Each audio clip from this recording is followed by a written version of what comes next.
तो hello everyone, specially मेरे 12th class के बायोलॉजी के बच्चे। मैं हूं आपकी प्रतीक्षा मैम, जो कि लेके आ गई हूं आपके लिए बायोलॉजी की एक शानदार क्लास। तो इसके पहले हमने और भी क्लास मेरी थी, उसमें हमने पढ़ा था पुष्प की संरचना और पुष्प के नर जननांग की संरचना। तो एक ओवरव्यू ले लेते हैं हम लास्ट क्लास की कि क्या क्या हमने पढ़ा था, थोड़ा सा रिवाइज कर लेते हैं, फिर उसके बाद हम पुष्प की मादा जननांग की संरचना पढ़ेंगे।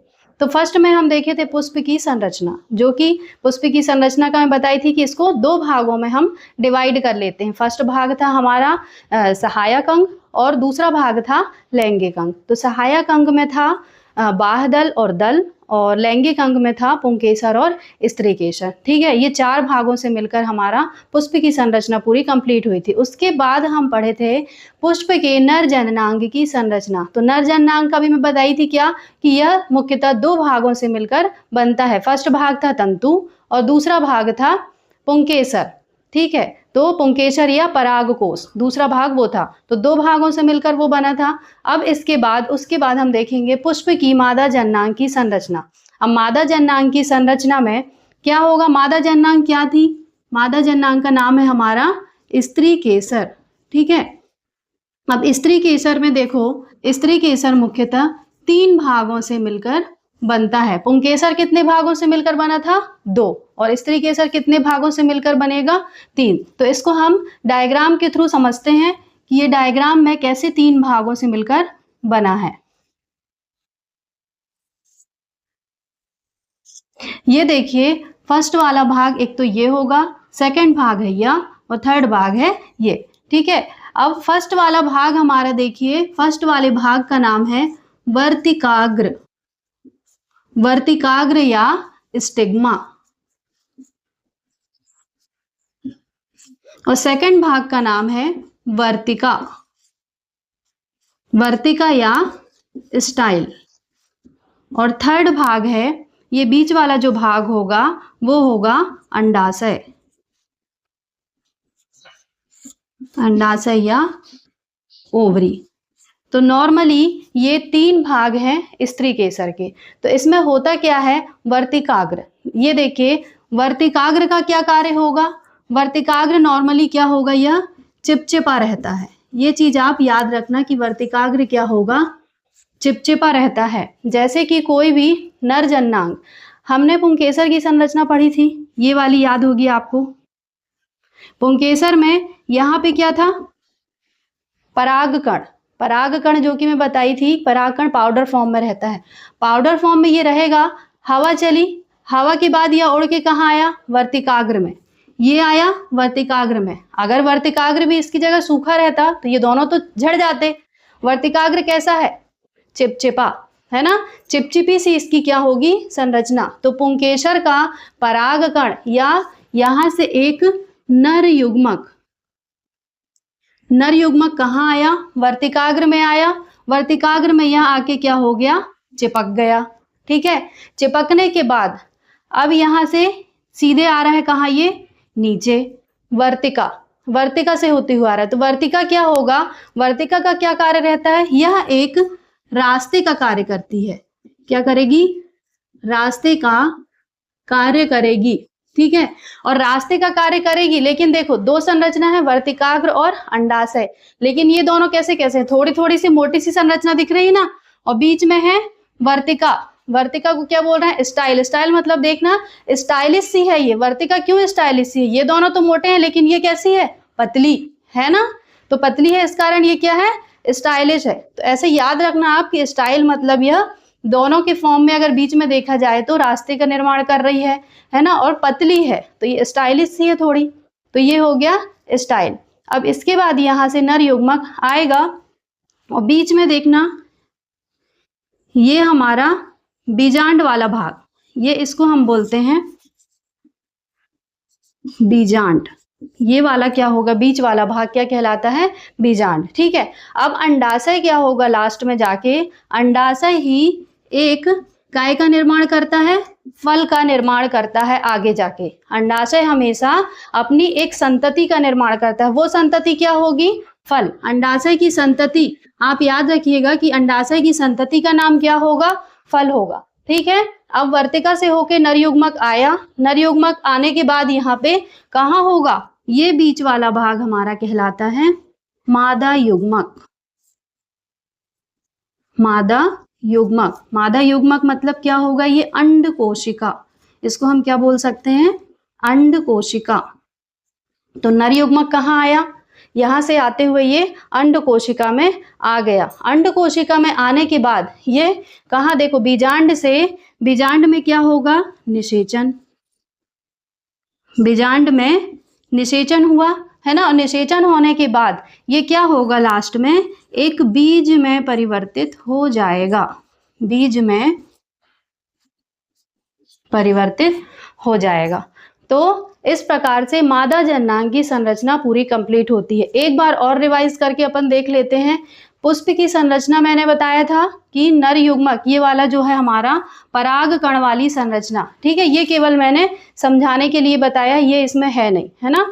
तो ये अगर पराग कण कहाँ आ रहा है, वर्तिकाग्र में आ रहा है। वर्तिकाग्र क्या है, चिपचिपा सा पदार्थ या चिपचिपा सा हमारा संरचना कहलाती है वर्तिकाग्र। तो यहाँ पे वह आया नर युग्मक, यहाँ चिपका, चिपकने के बाद वह वर्तिकाग्र से होता हुआ कहाँ आया, अंडाशय में, जो कि अंडाशय काय का निर्माण करती है, अपनी संतति फल का निर्माण करती है। और इसके बाद यहाँ पे मादा युग्मक से आके वह मिल गया। जैसे ही नर युग्मक अपनी मादा युग्मक से आके अंड कोशिका में मिलता है, अंड कोशिका में मिलने के बाद यह बीजांड में काय का, ये दोनों मिलकर एक निषेचन की क्रिया करते हैं। निषेचन की क्रिया करने के बाद यह लास्ट में बीज में परिवर्तित हो जाता है। तो केवल आप ये 3 नाम याद रखिएगा, ठीक है। अब इसके बाद ये तो हो गया हमारा पूरा कंप्लीट, एक तो पुष्प की संरचना, फिर नर जननांग संरचना और मादा जननांग संरचना। ओवरव्यू हमने फर्स्ट में देख लिया कि तीनों की संरचना होती क्या है। अब इसके बाद हम देखेंगे लैंगिक जनन, कि इनमें लैंगिक जनन कैसे होता है,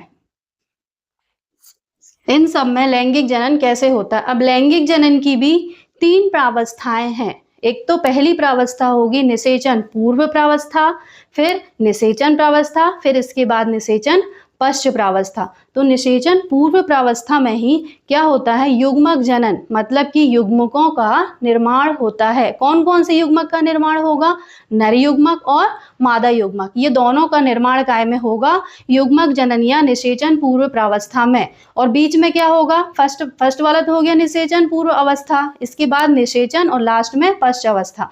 तो ये तीनों अवस्थाओं को हम अब इसके आगे वाली क्लास में पढ़ेंगे।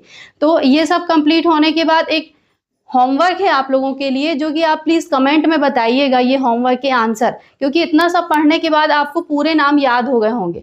तो पहला होमवर्क में पहला क्वेश्चन है कि पुष्प के 4 भागों के नाम, पुष्प के 4 भाग कौन कौन से थे, आप ये बताएंगे। Second question